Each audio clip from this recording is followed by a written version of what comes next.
There is a version of you that died some time ago, and you're still carrying it around. Maybe it was the career you built your 20s around. Maybe it was a relationship that stopped being real a long time before it ended.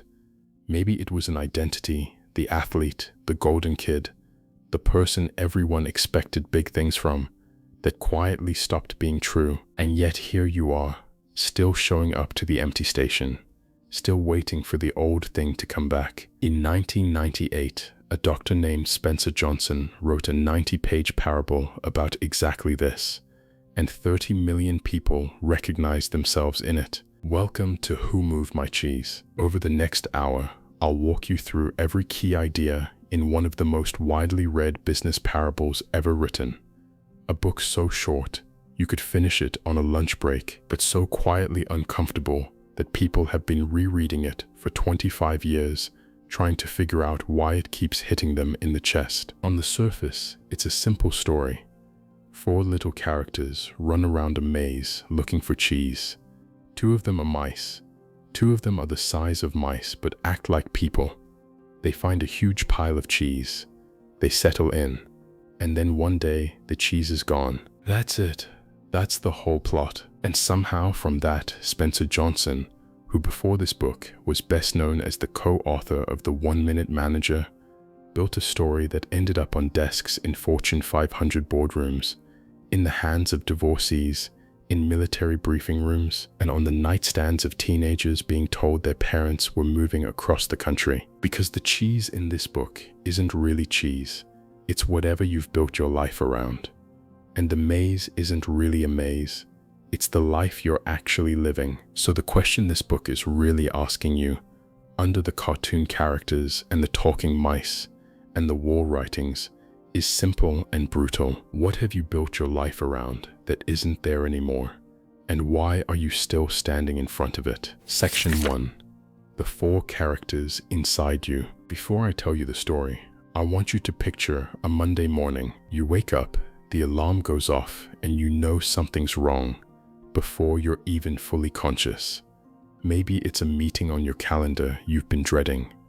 Maybe it's a conversation you've been putting off for weeks. Maybe it's just that quiet, nagging sense, the one most people spend their whole lives trying not to hear, that something in your life isn't working anymore. You hit snooze.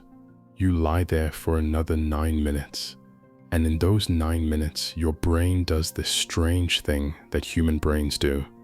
It runs 4 different voices in parallel, all at the same time, all arguing with each other. The first voice is sharp. It's already noticed something is off. It smelled this coming weeks ago.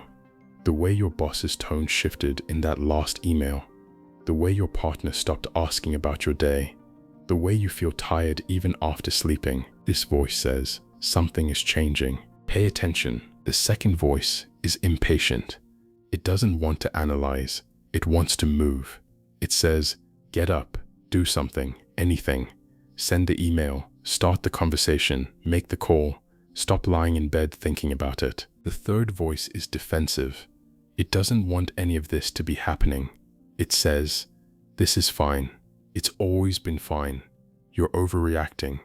The others are overreacting. If we just keep doing what we've always done, it'll all work out. It has to work out, because the alternative is terrifying. And the fourth voice is quiet, uncertain. It can hear the other 3 arguing, and it doesn't know which one is right. It's the voice that knows something has to change, but it's afraid of being wrong, afraid of looking foolish, afraid of what happens if it listens to the wrong voice and moves in the wrong direction. Those 4 voices have names. Spencer Johnson called them Sniff, Scurry, Hem, and Haw. Sniff is the part of you that senses change early. He has a nose for it. He walks into a room, and he can tell the mood has shifted. He reads the news, and he can feel which way the wind is blowing in his industry. He's not always right, but he's almost always early. Scurry is the part of you that acts. He doesn't overthink. He sees a problem and he moves. Sometimes he moves in the wrong direction and has to turn around, but he never stays frozen. Motion to Scurry is always better than paralysis. Hem is the part of you that denies, that resists, that believes if you just ignore what's happening for long enough, reality will politely rearrange itself to match what you wanted. Hem isn't stupid. In the book, Johnson is very clear. Hem has a complicated, sophisticated brain. That's actually his problem. He's smart enough to build elaborate justifications for why he shouldn't have to change. And Ha is the one this whole book is really about. Ha is the part of you that starts out just like Hem, afraid, resistant, angry at the universe for moving the cheese, but somewhere along the way, Ha does something Hem never does. He laughs at himself, and that single act, the ability to see his own behavior clearly enough to find it ridiculous, is the thing that saves his life. Now, here's the part Johnson was very careful about, and it's the part that gets missed when people first read the book. These 4 characters are not 4 different kinds of people. They are 4 different parts of every single person. You are not a Sniff or a Scurry or a Hem or a Ha. You're all 4. At different moments, in different areas of your life, different ones take the wheel. You might be a Sniff at work, sensing changes in your industry before anyone else, and a total Hem at home, refusing to see that your relationship has been quietly dying for years. You might be a Scurry about your health, jumping on every new diet and workout, and a Ha about your career, frozen for a decade because you're afraid to start over. So the first question this book wants you to ask is not which one am I? It's something much sharper. In the area of your life that's hurting right now, which one are you being today, this week, this month? And is it the one you want to be? Section 2. Life at Cheese Station C. In the story, the 4 characters all find their cheese on the same day. At the end of a corridor deep in the maze, they stumble into a place called Cheese Station C, and it's massive, an enormous stockpile of exactly the kind of cheese each of them likes best. For the mice, it's the hard nibbling kind.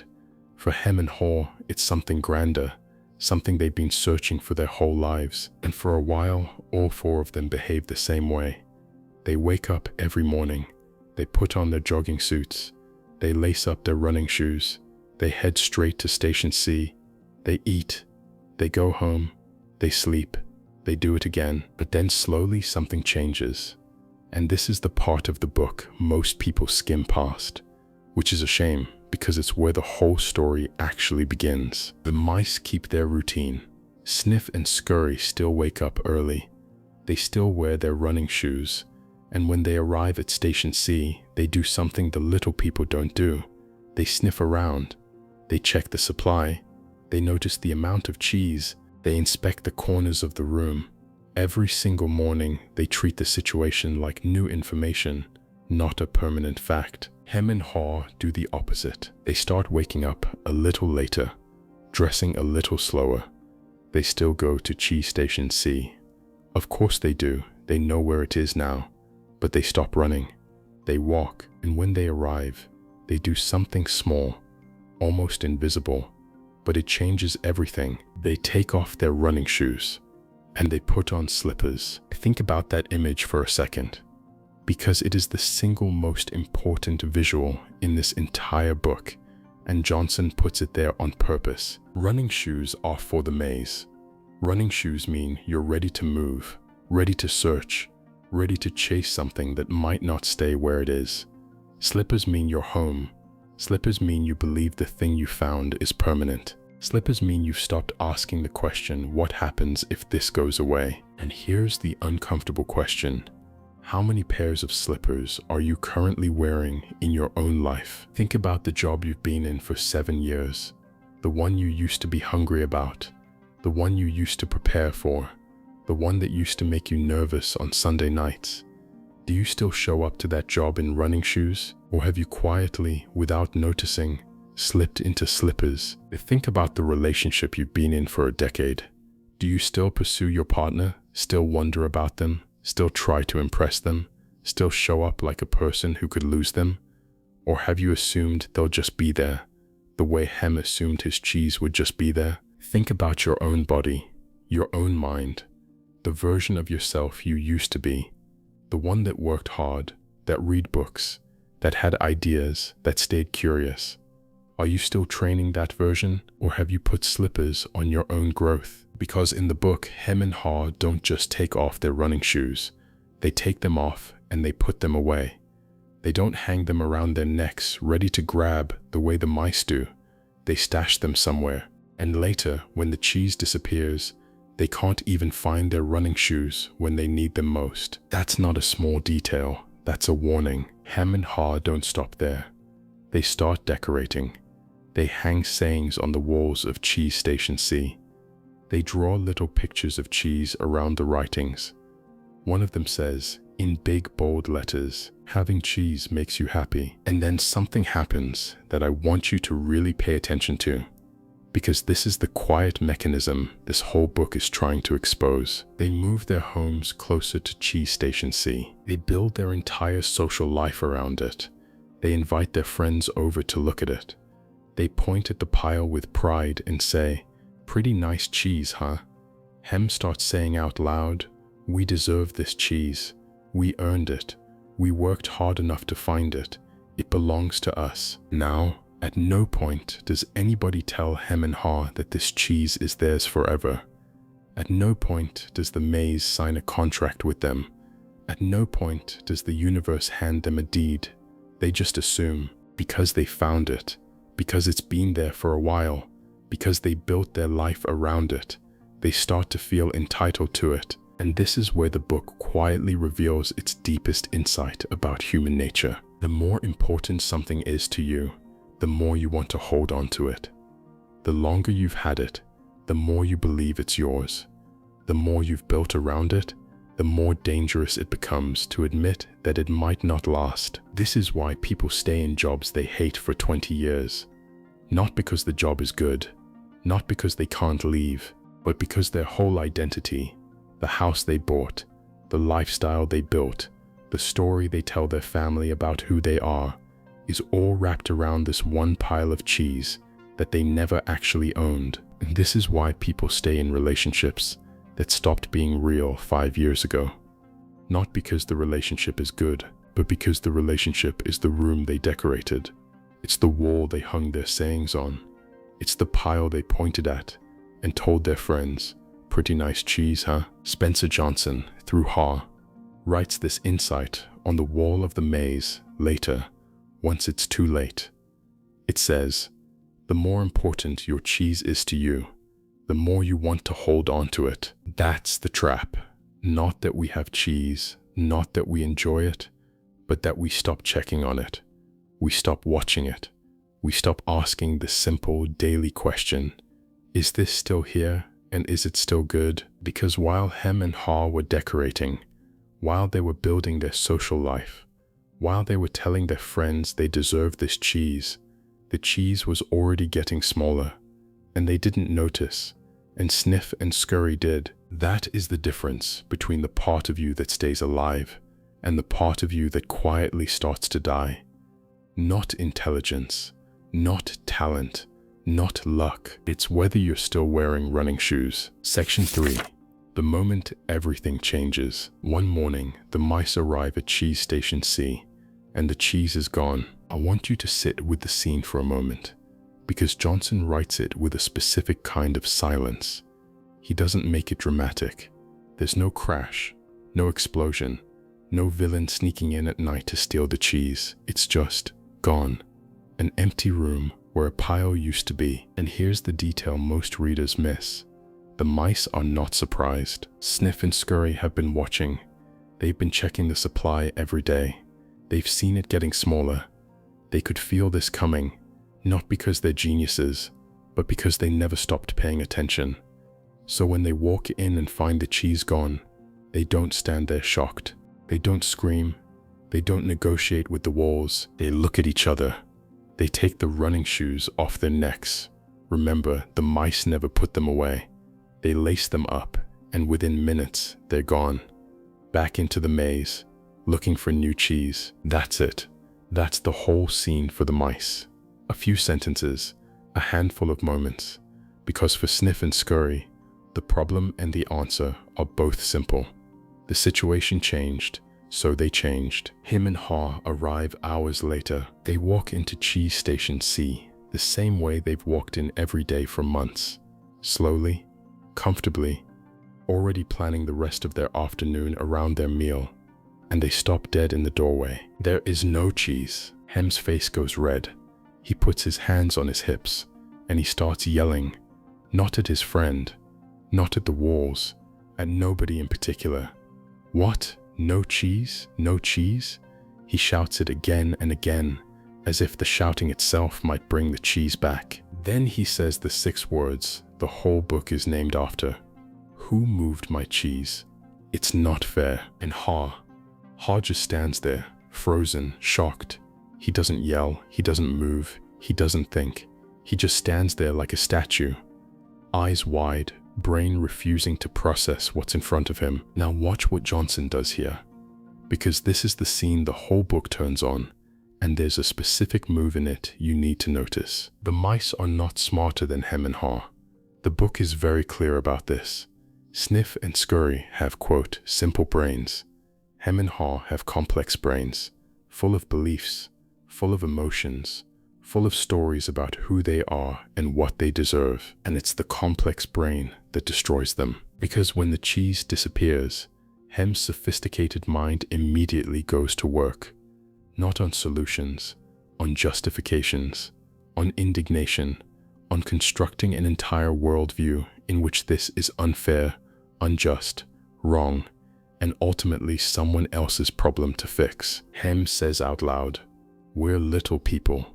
We're special. This shouldn't happen to us, and if it does, we should at least get some benefits. Read that line again. We're special.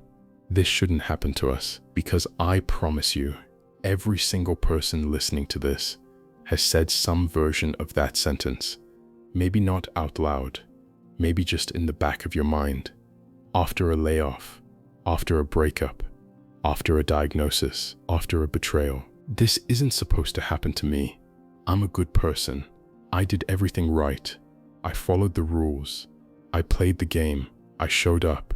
I worked hard. So why is this happening? That sentence is Hem's sentence. And the reason Johnson wrote this book is to show you in painful slow motion what happens to the people who can't put that sentence down. Ha, in this moment, is starting to sense it. He turns to Hem and asks a question that shows the first crack in his denial. By the way, where are Sniff and Scurry? Do you think they know something we don't? And Hem scoffs. What would they know? They're just mice. We're little people. We should be able to figure this out. That line, we should be able to figure this out, is the sound of every smart person who has ever overthought themselves into paralysis. Because Sniff and Scurry aren't figuring anything out.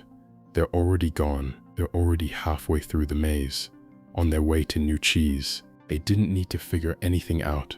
They needed to move, and here is where the book lands its first really hard truth. Being smart is not the same thing as adapting. And sometimes being smart is what stops you from adapting, because smart people can construct an argument for why they should stay. Smart people can build a case. Smart people can overthink the situation so thoroughly that by the time they finally decide to move, the opportunity is gone, the new cheese has been claimed, and they're weaker, older, and further behind than the people who just moved. So ask yourself, right now, in the part of your life that's already showing signs, the part where the cheese is already getting smaller, the part you're already pretending not to see, are you being Sniff? Are you being Scurry? Or are you being the smart little person, building a beautiful argument for why none of this should be happening to you? Because the maze doesn't care how smart you are. The maze only cares whether you moved. Section 4. The Hem Trap. The next morning, Hem and Ha go back to Cheese Station C. I want you to really picture this. They wake up hungry because they didn't eat the night before. They're tired because they didn't sleep well. And they get up and they get dressed and they walk the same route they've walked every morning for months, back to the empty room, where they stand there, again, staring at the same empty floor, The cheese is not there. It was not there yesterday. There is no reason to believe it will be there today. And yet, they go back. This is the part of the book that has made grown adults cry when they finally see themselves in it. Because every single person listening to this has done exactly what Hem and Ha are about to do. They go back to the empty station and hope harder. Ha shuts his eyes. He puts his hands over his ears. He's trying to physically block out reality. He doesn't want to hear it. He doesn't want to know. He wants to pretend the cheese disappeared all at once, as some kind of cosmic injustice, not slowly, over weeks, while he wasn't looking. Hem starts building his case. He paces. He analyzes. He demands to know who did this to him. He says things like, "We didn't cause this problem. Somebody else did this. We should get something out of it." He wants a villain. He wants someone to blame. He wants a court to appeal to. And Ha quietly asks the right question. He says, "Maybe we should simply stop analyzing the situation so much and go find some new cheese." Hem's response is the sentence that defines the entire trap. "Oh no, I'm going to get to the bottom of this." Stop there, because this is the trap. Hem is not stupid. Hem is not lazy. Hem is doing something that feels like action. He's analyzing. He's investigating. He's trying to understand. He's doing all the things smart people are trained to do when they face a problem, but he's not moving. And every hour he spends getting to the bottom of it is an hour Sniff and Scurry spend getting further away from it. Now here is where Johnson writes a scene that I think is the most underrated moment in the entire book. Because after a few days of standing around, Hem and Ha decide they need a strategy. They need to do something, and they come up with a plan. The next day, they bring tools. Hem holds the chisel, Ha swings the hammer, and they start breaking through the wall of Cheese Station C. Because Hem is now absolutely convinced the cheese must be hidden somewhere behind the wall. Someone must have put it back there. If they just work hard enough, long enough, they'll find it. They start earlier. They stay later. They work harder. They sweat. They get calluses. They're exhausted at the end of every day. And after all of that, all they have at the end of it is a large hole in the wall. And Ha begins to realize something. Something so simple it's almost embarrassing, but so profound that most people go entire lifetimes without ever really feeling it. There is a difference between activity and productivity. Motion is not the same thing as movement. Working hard is not the same thing as working on the right thing. You can exhaust yourself for a decade on a problem that was never going to have a solution where you were looking. And this is where Johnson is writing about something much bigger than cheese. He's writing about the person who's been at the same company for 15 years, putting in 60-hour weeks, hoping that if they just work a little harder, the promotion will come, when the promotion isn't coming because the company is dying.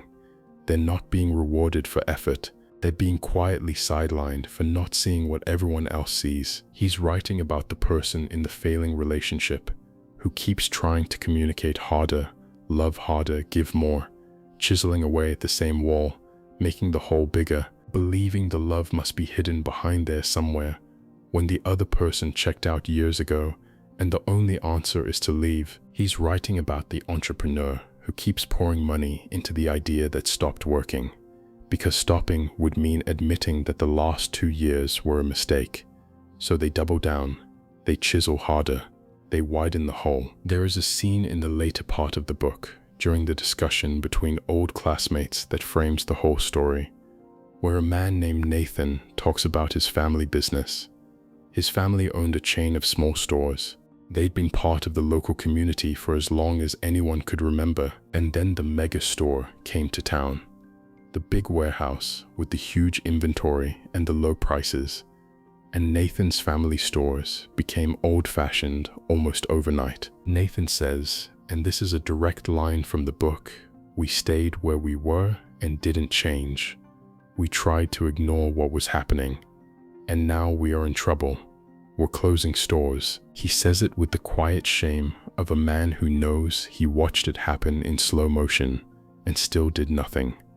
Not because he couldn't see it, but because seeing it and accepting it are two completely different things. And now I want to say something the book doesn't say, because there's a legitimate criticism of Who Moved My Cheese that I think you deserve to hear. Some people, a lot of people actually, have argued that this book is a piece of corporate propaganda, that bosses have handed it out during layoffs to tell workers, stop complaining, stop asking questions, just accept whatever we do to you.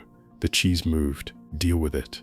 Don't organize, don't push back, don't ask who moved it or why, just run. That criticism is not wrong. The book really has been used that way. And if you only read it as a workplace book, you can come away with the message that power should never be questioned and workers should simply adapt. But I think that reading misses the deeper thing Johnson is actually doing. Because if you read the book as a book about yourself, not your boss, not your company, but the internal decision of what you're going to do with the one life you actually have, it stops being about compliance. It starts being about sovereignty, because the maze in this book is not your employer. The maze is your life, and the cheese is not your salary. The cheese is every single thing you've built your identity around. When Johnson says move with the cheese, he's not saying obey your boss. He's saying stop pouring your one wild and precious life into a version of reality that no longer exists. Stop standing in empty rooms. Stop banging chisels into walls that have nothing behind them. So the question the book is really asking is not, will you accept what the powerful do to you? The question is, are you going to keep showing up to Cheese Station C for the rest of your life just because it's what you know? Because that's what Hem is about to do. Ha is starting to crack, but Hem is going to keep going back to that empty station, day after day, getting thinner, getting weaker, getting angrier, waiting for the cheese to come back. And the terrifying thing about Hem is that he's not evil. He's not lazy. He's not even foolish by the standards of the world. He's just afraid, and his fear has been dressed up by his own complex brain as principle, as patience, as loyalty to the way things should be, which is why this next section is the turning point of the entire book. Because Ha is about to do something small, almost ridiculous, that changes everything, and Hem is about to watch him do it and choose not to follow. That choice, not the cheese, not the maze, not the running shoes, that choice is the real subject of this entire story. Section 5. The Laugh That Saved Ha. There is a single sentence in this book that I believe is the whole point of the book. It's not a wall writing, it's not a takeaway, it's just a line of narration, easy to miss on a first read. Here it is. After days of sitting in Cheese Station C, chiseling through the wall, getting weaker, watching Hem spiral deeper into blame and denial, Ha does something unexpected. He laughs. Not a big laugh, not a breakdown, just a small, dry laugh at himself. And he says out loud, ha ha, look at us. We keep doing the same things over and over again and wonder why things don't get better. If this wasn't so ridiculous, it would be even funnier. And that is the moment. That is the hinge of the entire book. Now I want to explain why this is so important. Because on the surface, it seems like nothing. It seems like a guy having a small moment of self-awareness. But what Johnson is actually showing you is something really profound about how humans change. We don't change when we get new information. We change when we can finally see ourselves clearly. Think about this. Ha has had all the information he needed for days. He watched the mice leave. He's seen the empty station. He's walked in and out of it over and over. The evidence is overwhelming. The cheese is not coming back. And yet none of that evidence has moved him. What moves him is not a new fact. It's a new perspective. For 1 second, he steps outside his own body and looks at himself the way Sniff and Scurry would look at him. A hungry, stubborn, slipper-wearing little person, standing in an empty room, pounding on a wall with a chisel, waiting for yesterday to come back. And the absurdity of it hits him. and he laughs. I want you to really understand what that laugh is, because it's not cruelty, it's not despair, it's not mockery. It is something much rarer than any of those. It is the exact moment a person stops identifying with their own suffering. The moment you can laugh at yourself for something you have, in a small way, stepped outside of it. You are no longer trapped inside the feeling, you're watching the feeling. And the watcher is free in a way the sufferer never can be. That's why therapists, coaches, monks, and addiction counselors have been pointing at this exact mechanism for thousands of years. It shows up in every wisdom tradition. The Buddhists call it non-attachment. The Stoics called it the view from above. Modern psychologists call it cognitive diffusion. Comedians have been doing it professionally for as long as there have been comedians. And Spencer Johnson, in a children's parable about talking mice, nailed the exact moment it happens in a human being. It is the moment you stop asking, "Why is this happening to me?" and start asking, "What am I doing that's making this worse?" And the thing is, this moment cannot be rushed. You cannot talk him into it. In the book, Haw tries. He turns to his friend and tries to share the moment. He says, basically, "Come with me, it's okay, we can do this together." And Hem refuses because Hem isn't ready. Hem is still too deep inside his own story to see it from the outside. This, by the way, is why every person listening to this has a Hem in their life that they cannot save. A parent who refuses to leave a job that's killing them, a sibling stuck in an obviously toxic relationship, a friend in a business venture that's clearly failing. You can see it. The people around them can see it. The only person who can't see it or won't see it is them. And the hardest, most painful lesson of this book, which Johnson returns to at the very end, is this: you cannot laugh on another person's behalf. You cannot have the moment of self-awareness for them. All you can do is have it for yourself. Move and leave a trail they might one day follow, or they might not. Haw, in the moment of the laugh, doesn't become enlightened. He doesn't suddenly have confidence. He doesn't know what's waiting for him out in the maze. He's still afraid. He's weaker than he was when the cheese first disappeared, because he's wasted days sitting in the empty station. He's rusty. He's out of practice. His running shoes are buried under stuff he put away when he decided he wouldn't need them anymore. He has to go digging for his own running shoes. Johnson writes this specifically. It took a long time to find them, because they had put everything away when they found their cheese, thinking they wouldn't be needing them anymore. That detail is devastating, because how many of us have put away our own running shoes, the skills we used to practice, the habits we used to have, the version of ourselves that was hungry. We stashed them in a back room when we thought we'd arrived, and now when the cheese has moved and we need them, we can't find them, and we're weaker than we were when we started. But here's the thing about Haw. He doesn't let that weakness stop him. He doesn't say, "Well, I'm too out of shape to go back into the maze now. I guess I'll just stay here." He recognizes the cost of his delay. He feels it, and he goes anyway. He announces it out loud. He says, "It's maze time." It's a ridiculous line. Johnson gives Haw this slightly goofy, almost cartoonish moment of declaration. And it's intentional, because the moment you decide to move, you have to allow yourself to look a little ridiculous. You have to accept that this might not work. You have to accept that you might look foolish to the Hems in your life who stay behind, and you go anyway. Before he leaves, Haw does one more thing. He picks up a small, sharp rock, and he writes a sentence on the wall of Cheese Station C. Not for himself, for Hem, hoping, though he knows it probably won't work, that his friend might read it and follow. The sentence says, "If you do not change, you can become extinct." Hem looks at it and looks away. He doesn't want to read it. He's already decided, and Haw, laughing a little, scared a lot, weaker than he's ever been, turns and walks out of Cheese Station C, into the maze, for the first time in a long, long time. Now here is the question I want you to sit with before we go into the next section.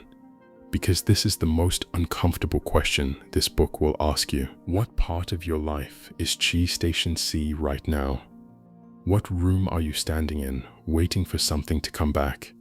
What wall are you chiseling, convinced the answer must be hidden behind it? And what would it take, what tiny, absurd, ridiculous moment, for you to finally laugh at yourself, pick up your rock, and write on the wall? Section 6. The handwriting on the wall. Haw steps out into the maze, and almost immediately he wants to turn back. Johnson writes this scene with a kind of quiet honesty that most self-help books never touch. Because Haw is not triumphant, he is not suddenly free. He takes a few steps into the corridor, looks back at Cheese Station C, and feels himself physically being pulled back toward it, toward the comfort, toward the familiar, toward the place where at least he knew where he was, even if where he was starving. That pull backward is the thing nobody warns you about. When you finally leave the job, the relationship, the version of yourself that was no longer working, there is this weird magnetic nostalgia that tries to drag you back. Not because the old thing was good, but because it was known. And Haw, standing there in the corridor, does something small but incredibly important. He writes another sentence on the wall. He stares at it for a long time before moving on. The sentence is, "What would you do if you weren't afraid?" You have heard this question before. You have seen it on Pinterest boards, on office posters, on yoga studio walls, on the opening page of 100 self-help books. It has become so overused that most people no longer feel it. But I want you to know something. This is where it came from. Or at least, this is the version that spread through the world. Spencer Johnson, in a little parable about mice, wrote that sentence on a wall in a maze, and the sentence walked out of the book and became part of the cultural bloodstream. It sits on refrigerators. It's tattooed on people's forearms. It's been quoted in graduation speeches and breakup letters and resignation emails. And the reason it spread is because when you actually sit with it, I mean really sit with it, almost nobody can answer it honestly, because most of us are not making decisions based on what we actually want. We're making decisions based on what we're afraid of judgment, afraid of failing, afraid of wasting time, afraid of looking stupid, afraid of regretting it, afraid of being alone, afraid of being seen, afraid of not being seen, afraid of discovering after all this that we were never as special as we needed to believe we were. So the question cuts through all of that. What would you do if you weren't afraid? Not what should you do, not what's strategic, not what will other people approve of. Just, if fear were not in the equation, what would you actually do? And here is what Haw notices, standing in the corridor, staring at the sentence he just wrote. Fear can be useful. Fear of things getting worse can push you to act. Fear of being in the same place 5 years from now can get you moving. That kind of fear is a helpful signal, but most of the fear that stops us is not that kind. Most of the fear that stops us is the fear of the move itself, the fear of stepping into the unknown, the fear of leaving Cheese Station C. And that kind of fear is not useful. That kind of fear is the thing keeping you trapped. Haw learns to tell the difference, and once he does, something remarkable starts happening. He starts moving, slowly at first, painfully, getting lost, going down corridors that dead end, finding little bits of cheese here and there, just enough to keep going, but never enough to satisfy him. And as he moves, he starts leaving more writings on the walls of the maze, not because he's trying to be profound, but because each insight feels like something he wishes someone had told him earlier, and he wants Hem to find them if Hem ever comes. These writings, scattered throughout the second half of the book, are the closest thing to a practical framework that Spencer Johnson gives you, and I want to walk you through them, not as a list, but in the order Haw discovers them, because the sequence matters. The first one he writes is simple. Smell the cheese often, so you know when it is getting old. This is the anti-Hem principle. Check your cheese. Don't put on slippers. Don't stop paying attention to the thing you've built your life around. Because the cheese is always getting older, even when you're not looking. The relationship is always either growing or dying. The career is always either advancing or sliding. The body is always either getting stronger or weaker. There is no neutral. There is no pause button. Most people don't lose their cheese because of one big event. They lose it because they stop smelling it. They stopped checking. They stopped asking, is this still good? The next one he writes, after days of being lost, weak, afraid, and tempted to go back, is this. Movement in a new direction helps you find new cheese. Notice what this one does not say.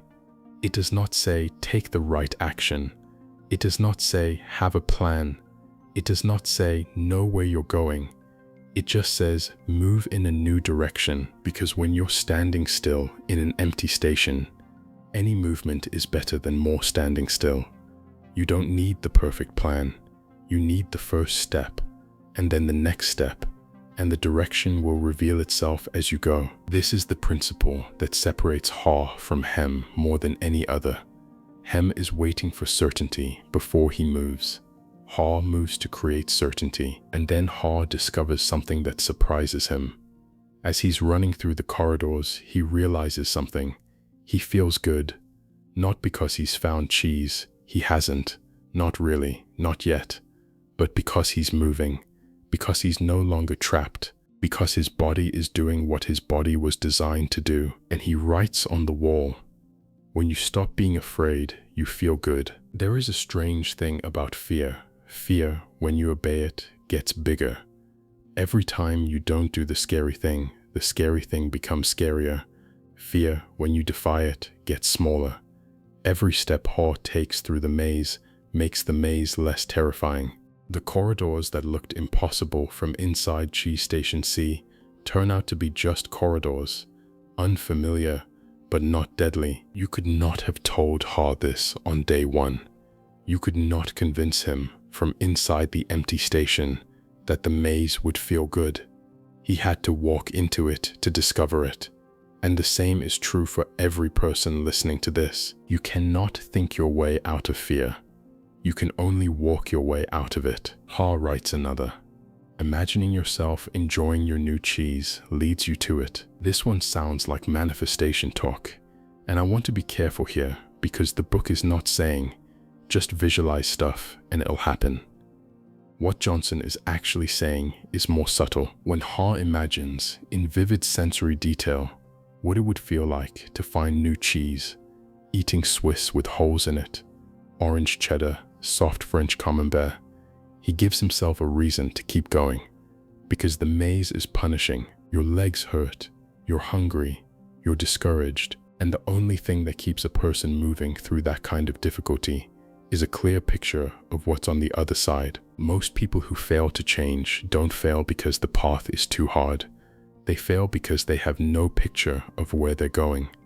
They've defined what they're leaving, but they haven't defined what they're moving toward. So Ha paints the picture again and again until it's real enough in his mind that his body follows. And then comes the sentence that is probably the most quoted line in the entire book. Ha writes, "The quicker you let go of old cheese, the sooner you find new cheese." Now, this is the line that the corporate propaganda critics hate, because it can be used to mean just accept whatever your boss does to you and move on. And yes, it can be used that way, but let me give you a different reading. Think about the time in your life you stayed too long, in the job, in the relationship, in the city, in the version of yourself. And think about what the lingering cost you. Not just time, but energy, but confidence, but the version of you that could have been building something new for the years you spent pretending the old thing was still working. Every day you hold on to cheese that is already gone is a day you are not finding new cheese. That's not corporate propaganda. That's the arithmetic of one human lifetime. You have a finite number of years, a finite amount of energy, a finite amount of the kind of openness it takes to start over. And if you spend those years sitting in Cheese Station C. You do not get those years back. And there is a section in the book where Johnson lets Haw realize something devastating. He looks back on the cheese that had been at Station C, and he admits that it had been getting smaller for a long time. Mold had even started growing on it, but he hadn't noticed. He hadn't wanted to notice. So Haw writes, "Noticing small changes early helps you adapt to the bigger changes that are to come." This is where the encyclopedia story from the book's discussion section becomes so painful to read even now. One of the characters, a woman named Jessica, works for a company that sells encyclopedias door to door. Giant sets of books, 20 volumes, high price, huge commissions for the sales force. And one employee comes to them with an idea. Put the whole encyclopedia on a single computer disk. Sell it for a fraction of the price. It'll cost almost nothing to produce. More people can afford it, and the company resists because their whole business model depends on door-to-door salespeople earning big commissions. Changing would mean dismantling what had worked for decades, so they don't change. A competitor does. Their sales collapse. Jessica, by the time the discussion takes place, is worried she's about to lose her job. Spencer Johnson wrote this scene in 1998, which is the exact moment, and I mean the exact moment, that Encyclopedia Britannica, the most prestigious reference company in the English-speaking world, was being eaten alive by a CD-ROM encyclopedia called Encarta, and Encarta, not long after, would be eaten alive by something called Wikipedia. Britannica had been one of the most trusted brands on Earth for over 200 years, and it was destroyed not because Wikipedia was better, but because Britannica refused to move with the cheese. They were still sending salespeople door to door when the world had already moved online. That is not an abstract example. That is a real company that no longer sells what it used to sell because it had the exact warning Haw writes on the wall and chose to ignore it. And all of this, every wall writing, every corridor Haw crosses, every insight he picks up on the way, eventually gets distilled, at the end of Haw's journey, into a single summary. 7 simple phrases, which Johnson calls the handwriting on the wall. I'll give them to you quickly, but I want you to hear them as the actual arc of what Haw went through, not as a list. Change happens. They keep moving the cheese. Anticipate change. Get ready for the cheese to move. Monitor change. Smell the cheese often so you know when it's getting old. Adapt to change quickly. The quicker you let go of old cheese, the sooner you can enjoy new cheese. Change. Move with the cheese. Enjoy change. Savor the adventure and enjoy the taste of new cheese. And finally, be ready to change quickly and enjoy it again and again, because they keep moving the cheese. That's it. That's the whole framework. 7 phrases. You could write them on an index card and carry them in your wallet for the rest of your life. And they would, honestly, probably change it. Section 7. Cheese Station N. Eventually, after days of moving, getting lost, finding little bits of cheese, being afraid, being hopeful, being tired, Haw rounds a corner, and there it is, Cheese Station N. A stockpile of cheese bigger than anything he has ever seen. More cheese than he imagined existed in the entire maze, piled high everywhere. Kinds of cheese he's never even seen before. New flavors, new textures, things he didn't know he was hungry for. And standing there, fat and content, are Sniff and Scurry. Their bellies round, their running shoes still hanging around their necks, exactly where they've always been. They've been here for a while. Haw walks in. He's thin, he's exhausted, he's been through it. And the mice look at him and just nod. No lecture, no "we told you so." They make room for him at the pile, and Haw does something I want you to notice, because it's easy to miss. He takes off his shoes, but he doesn't put them away. He ties the laces together and hangs them around his own neck, exactly the way the mice have always done. He has learned the lesson. He is not going to make the same mistake twice.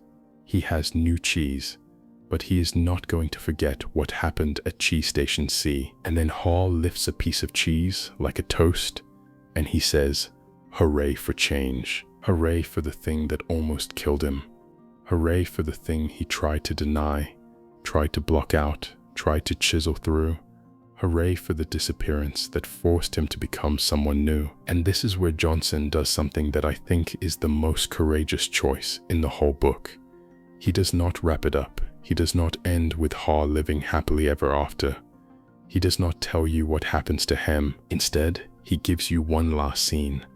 Ha is sitting in Cheese Station N, enjoying his cheese, staying alert, checking the pile every day, not making the slipper mistake again. And he hears something, movement in the corridor.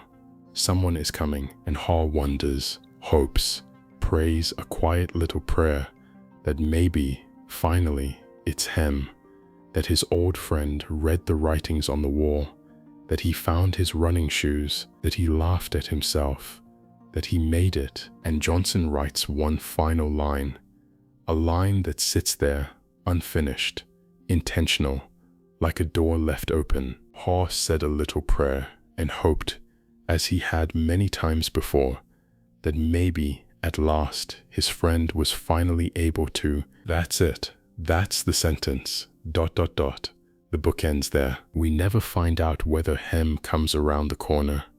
We never find out whether he's still at Cheese Station C, starving. We never find out whether he read the writings or ignored them. We never get a clean ending, and I think Johnson did that on purpose. Because the real ending of this book is not inside the book. The real ending is the one you write with your own life. You are Ha. You are also Hem. You are also Sniff and Scurry. And the question the book leaves you with, the question it has been asking from the first page, is not who moved my cheese. It's, now that you know the cheese is moving, what are you going to do? Are you going to be the friend who walked into the maze? Or the friend who didn't? Key takeaways. Let's bring this down to something you can actually use. Because this book has been quoted to death, printed on posters, handed out in boardrooms, and reduced to bullet points so many times that most people have forgotten, it's actually asking you to do something very specific. Not to think differently, not to feel differently, to look at your own life, the actual life you're living right now, today, this week, and answer a question. So here's how I want you to use what you just heard. Take a minute, maybe after this video, maybe while you're making coffee tomorrow morning, and go through your life in 3 domains: your work, your relationships, and yourself. And in each one, ask a single question.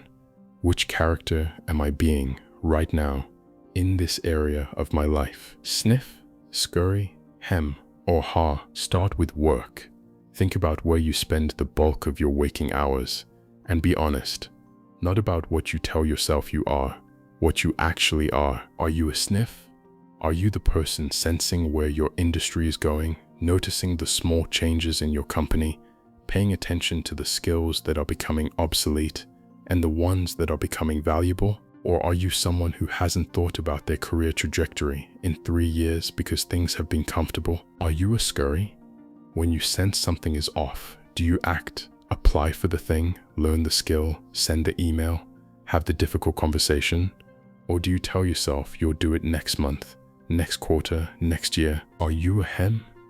Have you watched changes coming at your company, your industry, your role, and quietly told yourself they don't really apply to you?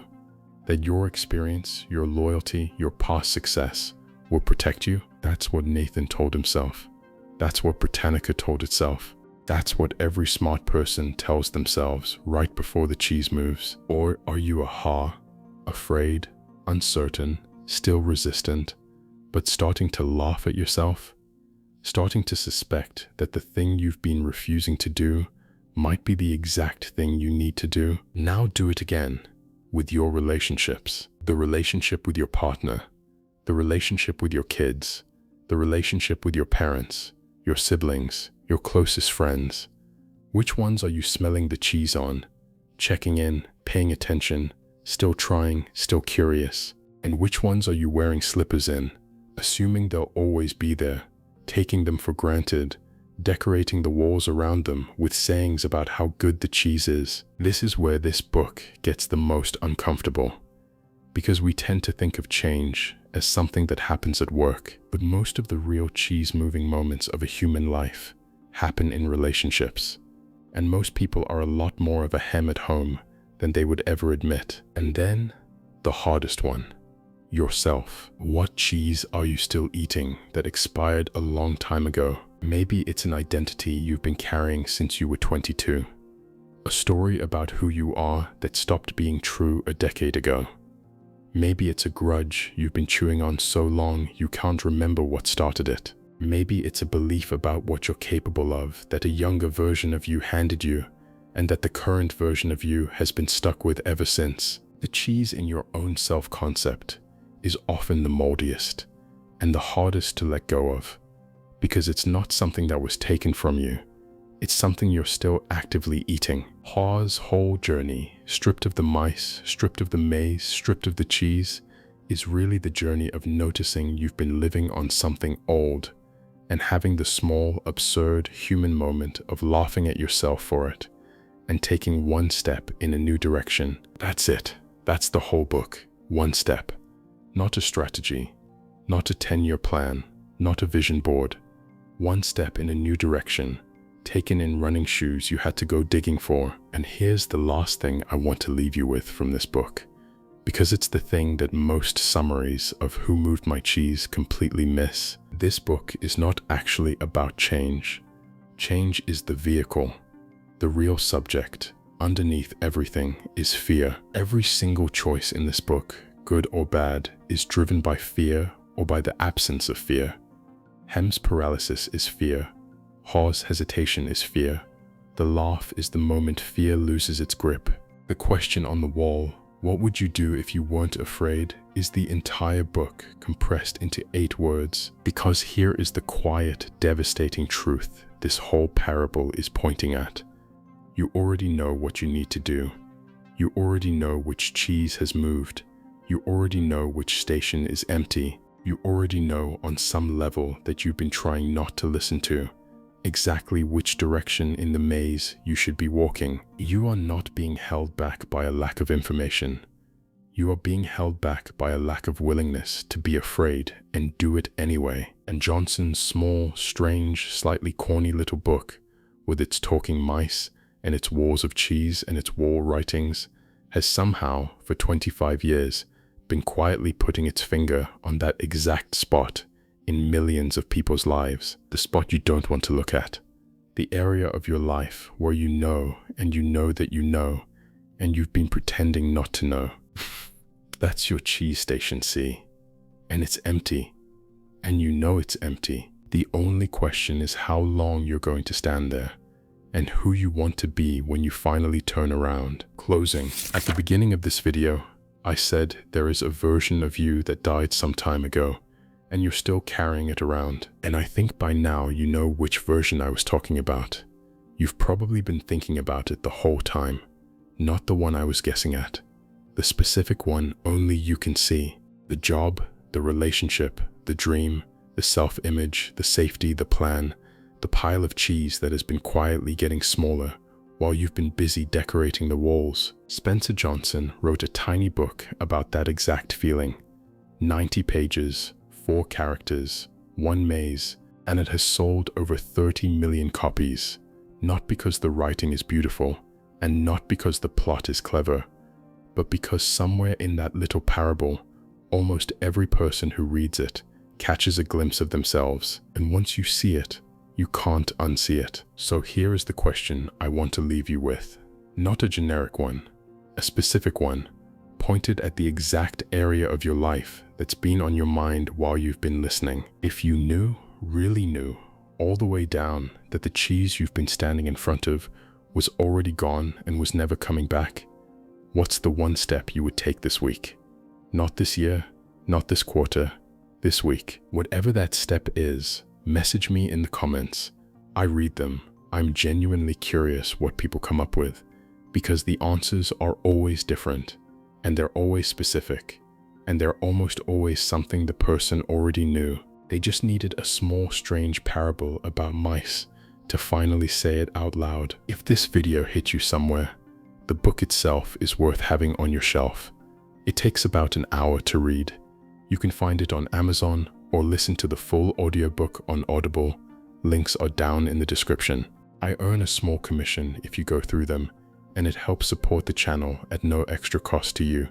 But more importantly, it's one of those books that sits on your nightstand for years and rewards you with a new meaning every time you pick it up. And if you've made it this far with me, thank you, genuinely. There's more like this coming, long, careful deep dives into the books that have actually shaped how people think. Subscribe if you want them to find you. Until next time, keep your running shoes on and smell the cheese.